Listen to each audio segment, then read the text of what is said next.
Hi, welcome to this week's episode of Welcome to the End of the World podcast. This is a different episode this week.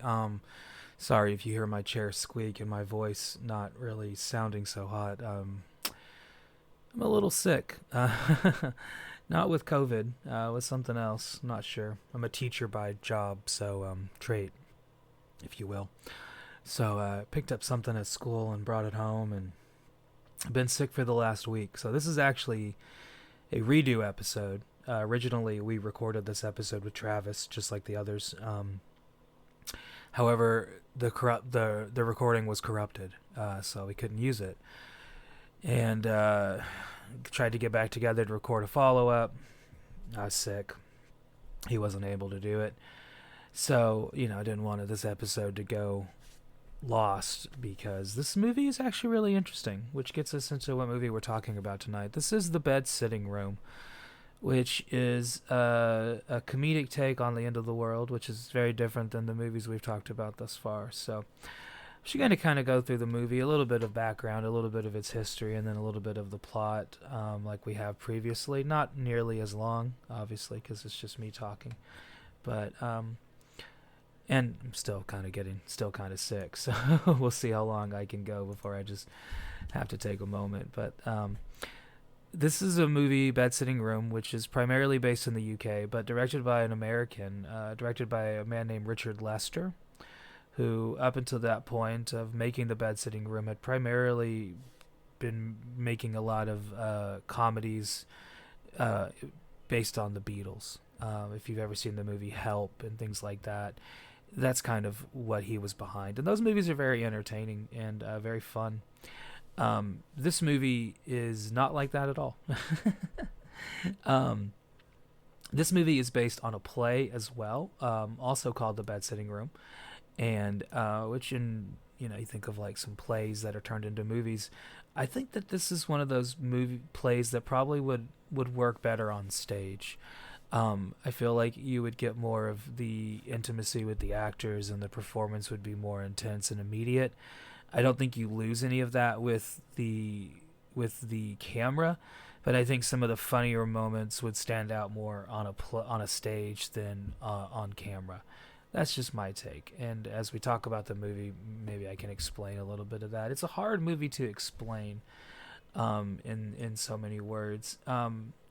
This movie was kind of a career killer for Richard Lester, who had a rebound and another career killer later in his career. So we'll talk about that in a minute. But so he made this movie shortly after also making an anti-war movie that came out shortly before this. That anti-war movie, also very different than his comedic movies with the Beatles, did not do very well. This movie followed that movie, and when he turned it into the studio, they did not know what to do with it.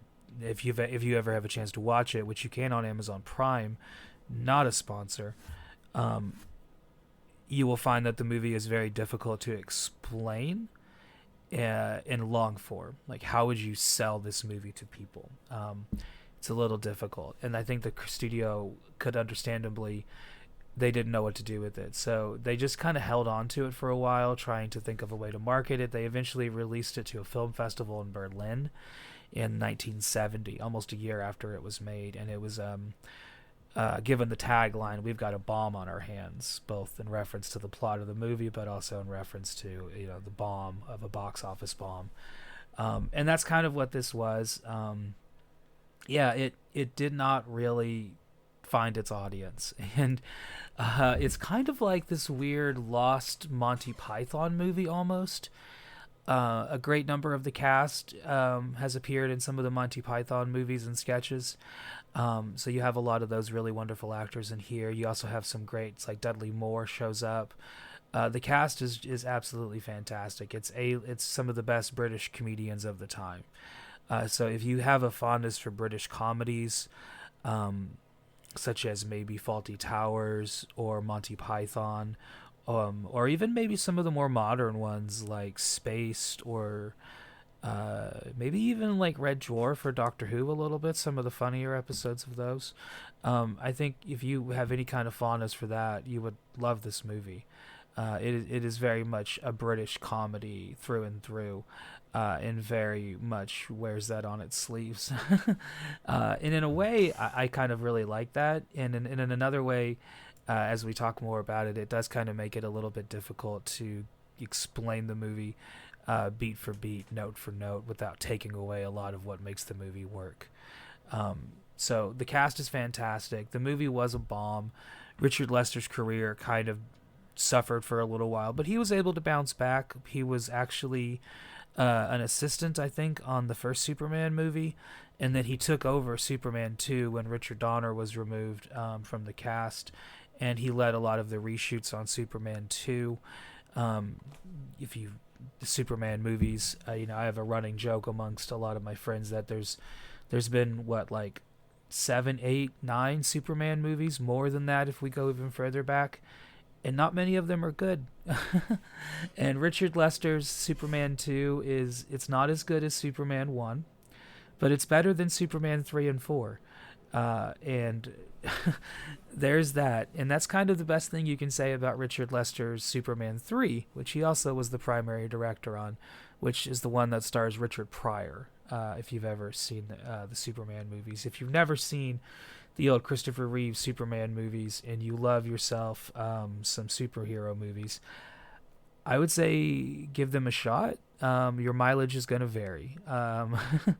They're not as consistent as the Batman movies, or maybe they're more consistent than the Batman movies because at least with the Superman movies, we get a lot of the same cast through. With Batman, it changes. Michael Keaton, George Clooney, Val Kilmer. And the quality of the Batman movies, you could argue, is variable. I really like Michael Keaton's Batman. Sorry, I bumped the mic. I really like Michael Keaton's Batman. Tim Burton's Batman Returns is okay. It's a little too campy for my liking.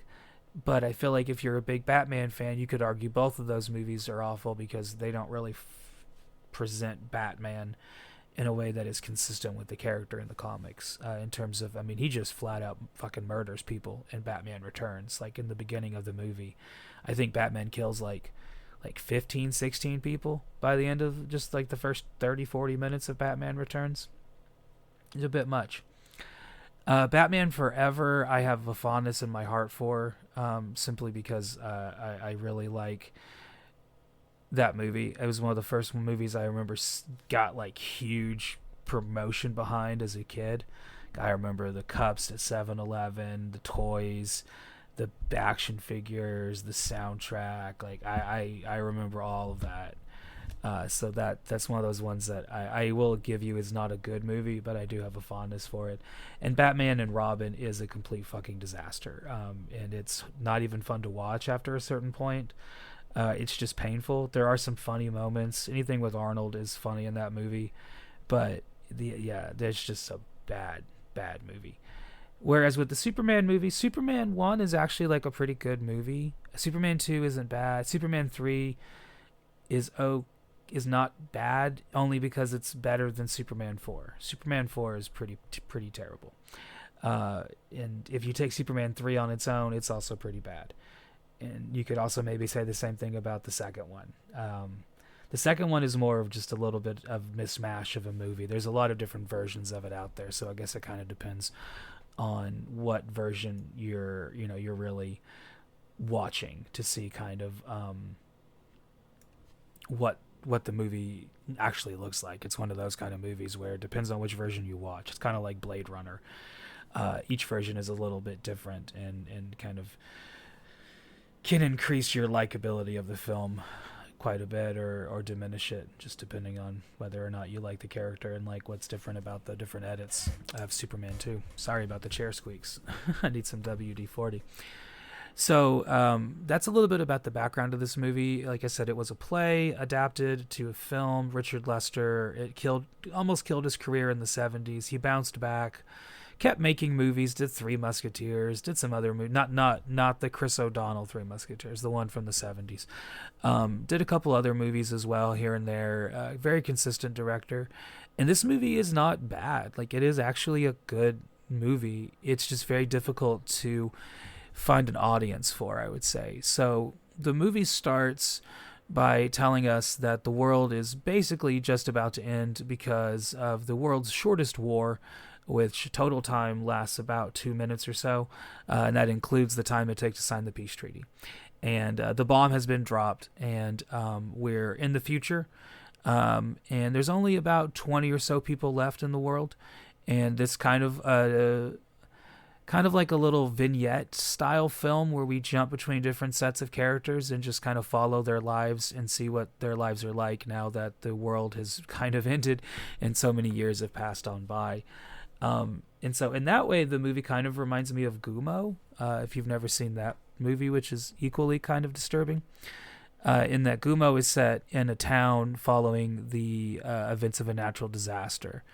And it's a little bit different in that it's kind of also vignettes, and that we jump from different characters and we see their lives. And the characters' lives are presented as very matter of fact. You're not kind of given any kind of directorial guidance on how you're supposed to feel about these characters. Some of them are reprehensible, but some of them are not. They're all deeply flawed in some way as they're recovering from whatever just happened to them. And then this movie kind of also shows that, but in a very comedic way, because here we see the characters kind of repeating the same actions. So the guy that gives the BBC News is still giving the BBC News. He just walks around and knocks on the door and says, "I am the BBC," and he sits down and gives you the news. And I find that hysterical. My wife, as she was watching this movie, did not find it as funny. And then that kind of got us in the discussion. I asked her, I was like, what do you think about the Monty Python movies? And she was like, "Oh, I hate the Monty Python movies." And I was like, okay. So I feel like that's kind of the through line here too. I feel like if you enjoy the Monty Python movies, that very British sense of humor, I feel like you will love The Bed Sitting Room, because it definitely has a lot of that. There is a character who walks around and just throws pies in people's faces. There is a guy who heckles people from a balloon and tells them to move along. There's a family that's just kind of riding the subway and has kind of like made their home in the subway station. And there's all these characters kind of repeating the same actions over and over and over again. In the movie, you can very much take as like a commentary on the state of British affairs in the 1960s and 70s. I feel like that's very fair, that the movie is definitely kind of presenting a political message here about maybe our trust in our political superiors, and exactly their capabilities of helping us in these kind of situations. And we get these characters, and they're kind of repeating similar tasks that they were doing before the bomb dropped. And the funny thing, I guess, the change of the narrative is we have a character who is turning into a bed sitting room. So he's literally turning into a house, and he's going to see the doctor, and the doctor's giving him some advice, and he's going to go find someone else to get some second opinions. And, he's told all these different things of what to do to prepare for turning into a bed sitting room. And there's another character that's going to turn into a set of drawers, or a dresser. And then there's a character that turns into a parrot. So all these mutations are happening, and that's kind of the underlying subtext, is like the nuke was dropped and it's this many years later, and it's having an effect on these people, but they're largely just repeating the actions that got them into the situation to begin with. And that's kind of the premise of the movie. It's a difficult movie to like take narratively, because it does jump around a lot, so you'd have to kind of jump between the different character narratives. So really you have a couple different character narratives that are very important here. There's the character that, like I said, the guy that's turning into the bed sitting room, he's kind of a very important character. His doctor is helping him, but the doctor is also maybe trying to manipulate him a little bit, and very interested in maybe renting out his room once he turns into a room. There's a family that's riding the subway where their daughter is pregnant, and they're trying to they get out of the subway in a very hysterical way where they ride an escalator to nothing. uh, and they're those are some important characters, and they have their own separate line. And then there's a subplot about the 20 or so characters are going to vote for who's going to lead them or who's going to be mayor. And the next in line to the throne of the queen is a woman who was her I think it was her handmaiden, who lives down down a certain street, and they have a whole very funny way of talking about her. It's the thing about this movie is if I go over every joke, it just kind of ruins the jokes. So it doesn't really work in that sense, and I think it's a little too disconnected to follow narratively. And that was kind of the problem we ran into when we did the first episode, is that we found ourselves just kind of joking about what was funny. And I didn't want to just repeat every single thing that was funny, because I feel like that just kind of takes away a lot of why you would even want to watch the movie to begin with, which is at the end of the day what this is kind of about, is talking about these movies, but then also kind of working as like a movie suggestion guide. Like, hey, if you're looking for a very funny take on the end of the world, presented as maybe a lost Monty Python before Monty Python, because this came out around the same time that kind of group was forming, I believe. I don't exactly remember. I think Monty Python came out 1969, 1970, 68, something like that, and this was around the exact same time. And I'm talking about the TV show, not the first movies.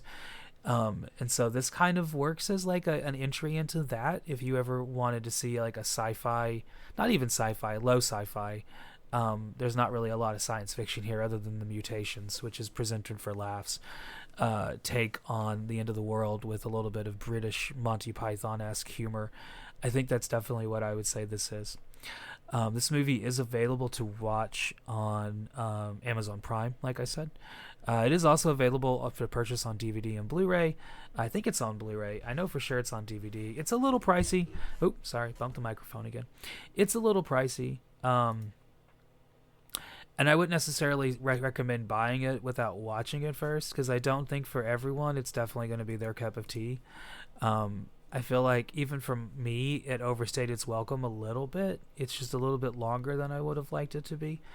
And I think that in a play form, the comedy would have been a little bit more workable, because on stage, if you have a couple people laughing, then the entire audience can start to laugh as well, because the other people are finding it funny, and so you don't want to be the not laughing at the joke. And I feel like in the film version, at least whenever I watched it with my wife, because she wanted to watch this with me, I found myself laughing hysterically, and her just kind of staring at me like, what is funny about this? And so I feel like for some people the comedy definitely works, and for some people the comedy definitely doesn't work. I would definitely say if you like 70s comedies or 60s comedies from the UK, if you love a good British comedy and you love that sensibility and style of humor, I feel like this would be a movie you would definitely enjoy. And it is a funny movie, and I really enjoyed it. So far of the movies we've talked about, there's a couple episodes coming out, but so far we talked about Waterworld, which is basically Mad Max on the sea. I think Waterworld gets shit on for being bad when it's really not that bad. It's okay. It's kind of boring. It's a little too long, but it's okay. We talked about Battlefield Earth, which is also kind of a similar movie as Waterworld in that it's not as bad as people say it is, but at the same time, it's definitely not good. Crash and Burn is just kind of boring and not the best, not the worst. It's mid the movie. And then we've talked about Deluge, which is from the 1930s, which I think is just a good movie. A solid movie from the 1930s that you could probably remake today and make it even to an even better version. And Resident Evil, the first one, is also a pretty terrible movie. But the source material that it was going off of wasn't the best to work with anyway. So it's kind of hard to necessarily blame it too much there. This movie, I feel like of all of them, though, is probably the best of any of the ones that we've talked about. Maybe it had a hard time finding its audience in the 70s, but I think now with the internet, if you are interested in this kind of a movie, you could definitely find it, and I think more people should really enjoy it and see it, because it's one of those that definitely, I think, has not found its full audience yet. And the more people that watch it, the more people could really appreciate it for what it is, which is a really funny take on the end of the world. It's very subversive, and it's very much a commentary on the politics at the time in a very funny British way. And if that's something that you're interested in, I would say definitely go for this. I could see watching this back to back with maybe Life of Brian, or maybe doing a double feature with, if you want to do a more modern movie, you could maybe do something like Shaun of the Dead. I think this would play really well with Shaun of the Dead, or maybe World's End. Some of those Simon Pegg British comedies are also kind of very, I feel, reminiscent of what you see a lot of here in some of the vignettes, right? Because it's not a straight narrative like those movies are. We kind of get bits and pieces of different stories kind of splintered throughout as we jump between the different cast of characters. So in that way, it's also kind of like a Robert Altman movie, which is a comparison that I didn't think I would be making. So far we've talked about, in just this one movie, we've jumped from Gumo to Robert Altman to Monty Python, which is quite the jump around there. So thanks for watching. Sorry this episode is a bit different than the previous ones, not nearly as long, only 20 minutes or so instead of the hour-long jaunts we've done before. Hopefully you guys find it interesting, and you check this movie out. It's on Amazon Prime, not a sponsor, and it's a good time, especially for a movie that presents the end of the world in such a hilarious way. I found it absolutely wonderful, and I think if you're into such things, you'll like it as well. Sorry for my voice being a little off. Like I said, I'm recovering from pneumonia here, so trying to get better day by day. And I'm going to go back to watching some more movies as I start to feel a little bit better. If you enjoyed this, give it a like, give it a subscribe, share it with your friends, and watch some of our other videos. I've got a couple other videos out right now about movies that are so bad they're good that people don't talk about often enough. I've got another video about comedy, horror, thriller movies that people don't talk about often enough. So that's kind of one little series. Got some podcast episodes out. Got some shorts, some 15-second movie reviews. Just trying to do a bunch of different stuff here. So if you like what you see, give it a like, give it a subscribe and all that. If not, that's cool too. And see you around. Thanks, guys.